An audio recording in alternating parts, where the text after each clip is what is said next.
గన్నవరం మాజీ MLA Vallabhaneni Vamsi Mohan arrest దిశగా మళ్లీ అడుగులు పడుతున్నాయా అంటే అవుననే సమాధానం వినపడుతోంది.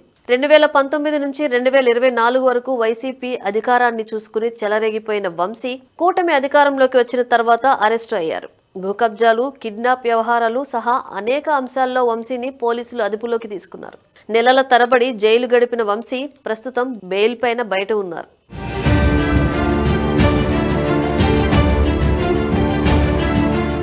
రాజకీయంగా బలహీనంగా ఉన్న వంశీకి ఇప్పుడు వరుస షాకులు తగులుతున్నాయి. ప్రధాన అనుచరులు ఒక్కొక్కరిని పోలీసులు గురిపెట్టి అరెస్టు చేస్తున్నారు. తాజాగా వంశీకి అత్యంత ప్రధాన అనుచరుడు గొల్లపూడి మార్కెట్ యార్డ్ మాజీ చైర్మన్ కొమ్మ కోటేశ్వరరావును పోలీసులు అదుపులోకి తీసుకున్నారు. కొమ్మ కోట్లుగా కృష్ణా జిల్లా రాజకీయాల్లో కాస్త ఫేమస్ అయిన ఈయన గారికి వంశీ చేసిన కొన్ని కీలక వ్యవహారాల్లో హస్తం ఉంటుందనే ఆరోపణలు వినిపించాయి.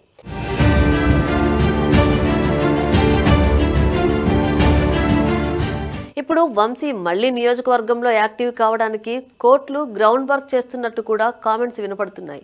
ఈ తరుణంలో సత్యవర్ధన్ కిడ్నాప్ కేసులో A2గా ఉన్న కోర్టులను పోలీసులు అదుపులోకి తీసుకున్నారు. ఇటీవల మరో 2 అనుచరులను కూడా పోలీసులు అరెస్టు చేయగా ఓ అనుచరుడు పోలీసుల ముందు లొంగిపోయాడు. దీంతో ఈ పరిణామాలు ఆసక్తి రేపుతున్నాయి. వంశీని మళ్లీ అరెస్టు చేసే అవకాశం ఉండవచ్చనే వార్తలు ప్రముఖంగా వినపడుతున్నాయి. వంశీపై ఇప్పటికే నమోదు అయి ఉన్న కొన్ని కేసుల్లో ఆయనను అరెస్టు చేసే అవకాశం ఉందని పోలీసు వర్గాల్లో చర్చ జరుగుతోంది.